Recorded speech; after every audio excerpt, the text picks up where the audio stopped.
Good morning, guys. Hopefully, all is well, and you guys had a wonderful day, wonderful night, wonderful evening, wherever you are in the world. Just gonna be sharing with you guys what I'm watching currently. Watching lots of videos, bunch of videos, original videos about blockchain, and we're gonna be checking out Stellar. Stellar is doing really big things behind closed door, even though they're not a lot of articles are coming out on Stellar, but Stellar is moving.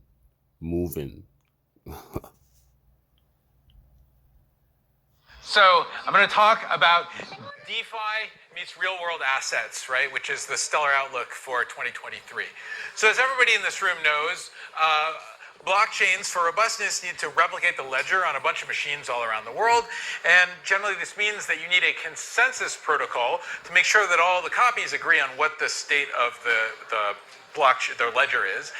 And the way most public blockchains do this is they use incentive-based consensus, right? So these are things like proof of work, proof of stake, where at a very high level, what we're doing is we're granting virtual currency, cryptocurrency, to people as a reward for them doing things that make the consensus more secure. And this has a lot of advantages, right? It lets anybody participate anonymously in administering the ledger. And the open membership is really good because it helps censorship resistance, right? If like some miner won't include your transaction, well, maybe some other miner will, and so eventually you'll be able to publish your transaction.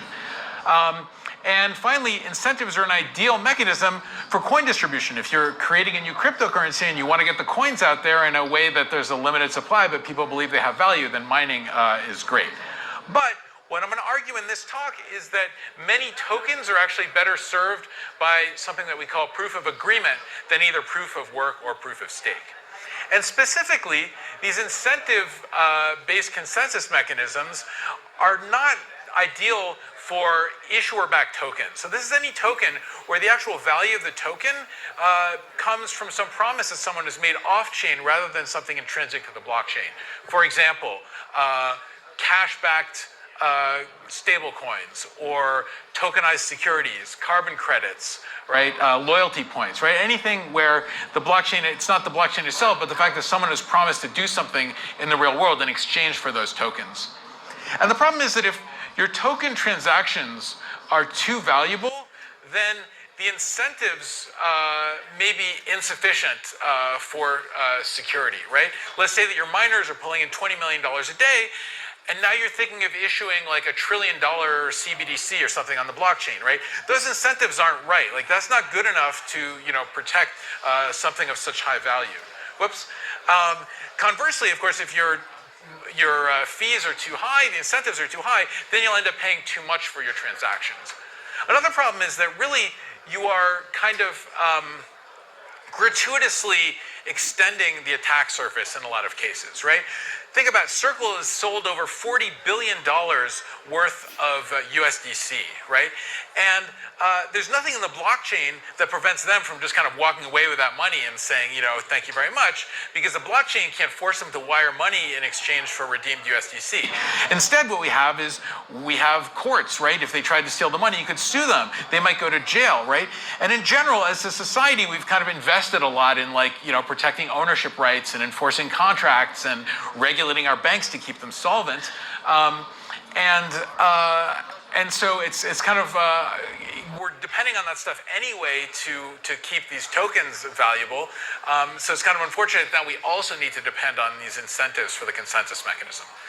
Conversely, from the issuer's point of view, they have to worry that if the people running the blockchain fork the blockchain, they might issue a bunch of, say, cashback stablecoins and now face twice as many redemptions as they've issued coins. So what this means is that all blockchains on some level, regardless of the consensus protocol in the blockchain, actually require human agreement, right? People need to agree what consensus protocol is in use, what the parameters are, what transactions are valid, right? What the semantics are of transactions. And you see some examples of this. For example, with Ethereum in 2016, they introduced a change to the semantics. They had a weird one-time state change in order to repair a theft from a bug in the DAO contract, right? And most people agree this is a good idea, not everyone. And so what we got is people who liked the new rules continued to call the blockchain Ethereum, and then there was Ethereum Classic, which kind of played by the original rules. And what's good about this is that at least we called them by different names, so there was, nobody got too confused. Last year, Ethereum switched from proof of work to proof of stake. But actually, there's a small contingent that prefer the proof of work. So they're called Ethereum POW now, or ETHW. But what we mean by Ethereum is the new proof of stake protocol, right? So this is all well and good, but what it means is that the underlying consensus of a blockchain is useless unless we also, on some level, have human agreement, right? Imagine that Coinbase and Binance did not agree on whether Ethereum had switched from proof of work to proof of stake last year. This would have been catastrophic, right? Tokens sent from one exchange to the other exchange would have gotten lost and disappeared. Customers would have lost value. Everybody would have been angry. It would have cost the whole industry a huge amount of credibility and would have massively penalized both companies, right? So there's a huge amount of incentive for everybody to agree on what the rules are, right? But the thing is, usually this kind of human agreement is not actually formalized, right? To take another example, imagine you're forward-looking and you put your apartment lease on a blockchain, right? So you're renting an apartment, it's on the blockchain, you can show that on the blockchain you have a right to occupy this apartment. You come home and find a squatter, right? At some point you're gonna have to convince the police that, this is the particular blockchain you're using and this contract is the one that governs your apartment. And for that, you will have to possibly show like a paper contract that was like signed by your landlord. Okay, so what we do in Stellar is a little bit different. We do this thing called proof of agreement. And the basic idea here is to say, well, we kind of need human level agreement anyway so that any of these issuer-backed tokens have value. So why not leverage that human level agreement, formalize it, and then leverage that for the consensus? And the caveat here is that it doesn't work if you want to kind of distribute cryptocurrency the way you would mine Bitcoin, but otherwise it works really well. And the way this works is that the validators are not anonymous machines out there. They are known entities with a reputation. And each validator picks one or more sets of other validators that we call quorum slices that are basically the people that they definitely want to agree with, right? You have to agree with at least, you're not going to accept anything unless at least one of your quorum slices unanimously also agrees to that same thing. And then basically you only reach consensus when you're part of a set where every validator in that set has actually been satisfied with a quorum slice. And the example that you have up here, we've got four nodes V2, V3, V4. Their quorum slice is also V2, V3, V4. So that's a quorum, right? Everybody's happy if everybody in that set agrees. On the other hand, if you look at node V1, its quorum slice is V1, V2, V3. So that is a quorum slice, but it is not a quorum because V1 is saying, I'm only going to agree to something if V2 and V3 do. V2 and V3 are saying, we're only going to agree to stuff if V4 does as well. So the smallest quorum here that contains V1 is actually the set of all nodes, V1, V2, V3, V4. Right? So what's great about this is there's no proof of work needed, there's no staking needed, so it means the validators don't have to do a lot of work, and the consensus can be very fast, low latency. And more importantly, token issuers can be protected, right? If you're issuing, say, a currency-backed stablecoin, and you tell people, hey, I'll redeem this stablecoin for $1, right? You can say, and by the way, this is the particular validator that I'm going to use to decide whether or not it's been redeemed. So if you care about my stablecoin, you might want to put that validator in your quorum slice. And this now protects everyone from kind of disagreeing with the token issuer over who owns which tokens. All right, here's a little bit more complex example of how quorum slices might work in practice, right? It could be that the world kind of organizes itself into a hierarchy of tiers, much the way the internet does, where you have tier 1 ISPs and then regional ISPs and so on, right? And there's a little problem here with the PDF, not sure why, but let's say for the sake of example that the top 4 retail banks in the U.S. become the kind of market forces decide that this is going to be the top tier of validators. What's nice about this is just as nobody has to agree on what is and isn't a tier 1 ISP, it's just a thing that most people agree to, and sometimes ISPs play chicken. Here, we've got the same thing. right? V7 and V8 might say like, well, okay, we understand that we don't want to like have a divergent worldview from these large banks, but we also don't trust them at all. We think they're going to rip us off the first chance they get. Well, that's okay. With this proof of agreement, you can protect yourself. And what V7 and V8 can do is they can say, okay, you know what? We're going to extend our quorum slices. So we're going to require that in order to believe that something happened, we're going to require that 2 out of the 4 big banks agree to it. We're also going to require that one of these 3 nonprofits agrees to it over on the right-hand side. We've got Stellar, EFF, and the ACLU. And maybe the nonprofits depend on 3 out of the 4 big banks, but also like 2/3 of themselves, right? So now, just for the sake of argument, let's see why this protects V7 and V8 by seeing what would happen if, in fact, these banks tried to misbehave. So suppose Citibank walks up to V7 and says, hey, V7, here's $1 billion that I'm going to send you on the blockchain, and I would now like to leave with $1 billion worth of goods from your store. I'd like to, fly away with this fleet of airplanes that I bought from you. And so V7 is going to say, I'm only going to believe that I received $1 billion if I'm part of a quorum that actually, where everybody agrees that this transaction happened. V7 is going to say, I need 2 out of the 4 big banks. Okay, that checks out. I need 1 of the nonprofits. The nonprofit needs 2 out of the 3 nonprofits. This all checks out, right? If all the green check marks agree that this payment happened, V7 is happy and says, take your fleet of airplanes. Have a nice day. Thank you for the $1 billion. Now, Citibank colludes with a bunch of other big banks and tries to do a double spend attack. So they walk up to V8 and they say, hey, V8, here's $1 billion. Please give us your fleet of airplanes, right? And now V8's going to say, well, just a second. I want to make sure I'm part of a quorum that agrees I've really received $1 billion. And I need one of these nonprofits. So Stellar and EFF are not going to agree to this. They know the $1 billion went to V7, but maybe the ACLU was straggling and like V8 got unlucky and talked to the ACLU. But the ACLU's quorum slice includes 2/3 of the nonprofits. So ACLU is saying, well, I'm not going to believe this unless Stellar or EFF does. They're not going to believe it, and therefore V8 is not going to fall victim to this double spend attack. Okay. So that's the idea of proof of agreement, and Stellar has been using proof of agreement with my SCP consensus protocol since 2015, and a lot's happened since then. We've got a lot of relevant assets on the network today, including obviously USDC, but also more interesting recent assets like Franklin Templeton has an on-blockchain government treasuries or bond mutual fund available. And what we have that's very gratifying is we've had now a bunch of real-world usage that's kind of beyond the blockchain community. So Vibrant, for example, is an app that lets people save money in US dollars. And this has been used by people in Argentina and other places with high inflation to be able to save money in a stable currency. MoneyGram is a very large money transfer operator that even like predates blockchain. And they're using Stellar such that basically if you have Stellar assets, you can cash out in over 190 countries at their over 300,000 retail locations, right?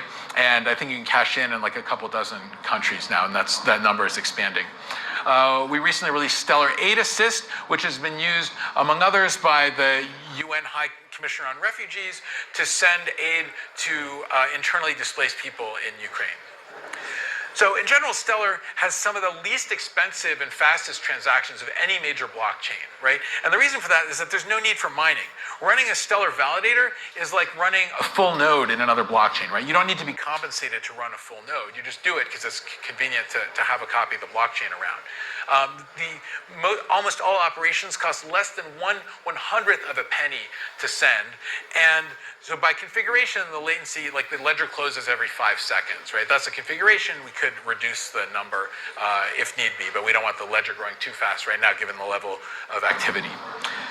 Now, what's the bad news? The bad news is that today, Stellar lacks the extensibility of general purpose smart contracts. So if you want to issue assets or use our DEX or automated market making or hash time lock contracts or compliance features, we have all these features built into layer 1 and you can use those exact versions. But if you want to implement your own arbitrary DeFi logic, you can't do it. And that is what is going to change in 2023. So 2023 is going to bring smart contracts to the Stellar mainnet using our new smart contract platform called Sorbonne.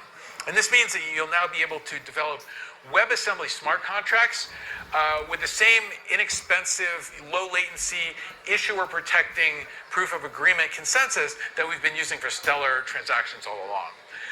Not only that, but these smart contracts will have full interoperability with Stellar's existing ecosystem, including all the existing assets, services, and on-off ramps that we have, like MoneyGram.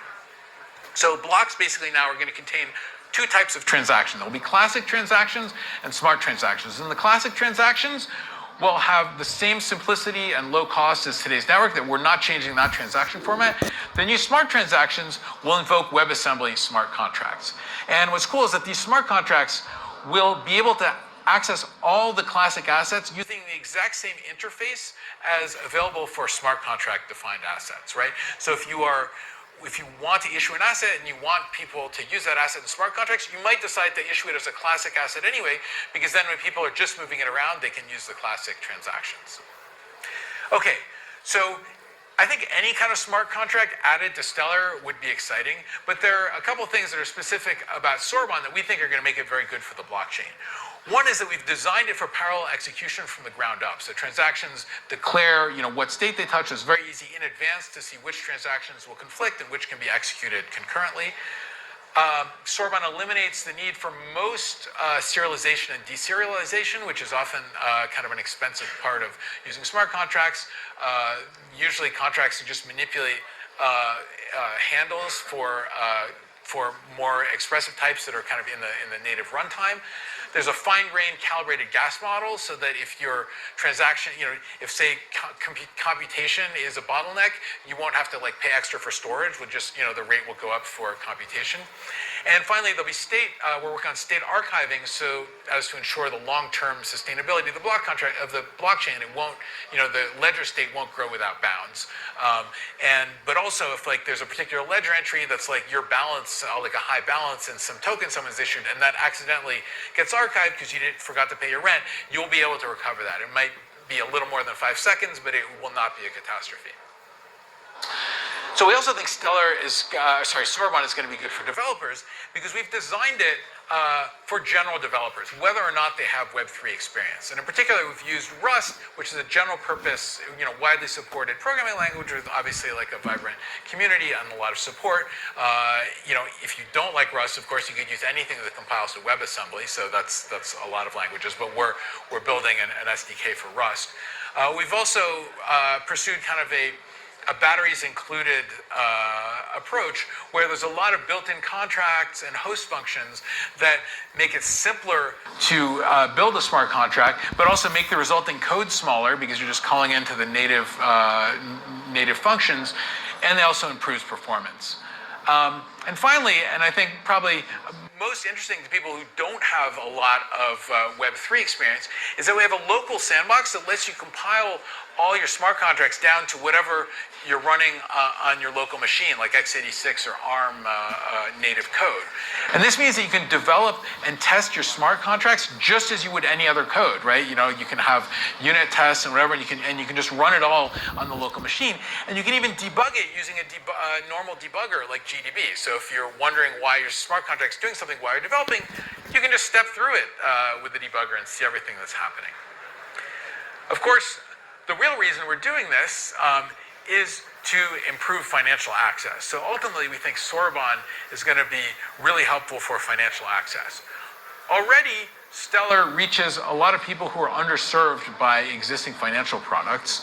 But unfortunately, I think the large organizations that we've been partnering with, or who've been using it, things like the UN, they tend to be relatively slow and cautious, and I think rightfully so, right? They shouldn't necessarily embrace some new technology too quickly, but that does mean it kind of limits the pace at which we can get this rolled out. Once we have Sorbonne, it's going to connect these underserved communities with really fast-paced DeFi innovators, right, who just work at a much faster pace. And that's going to open up the possibility of all kinds of new mechanisms for things like liquidity, lending, borrowing, and so on. But of course, ultimately, the real value of smart contracts isn't the applications that you anticipate, it's the ones you don't anticipate, right? Because if you anticipate the application, you could always just kind of hard code it in the layer one. So we're really most excited to see what it is that people are going to come up with and how that can help the communities who are already served by Stellar. So Thank you. And if you want more information, you can go to soraban.stellar.org.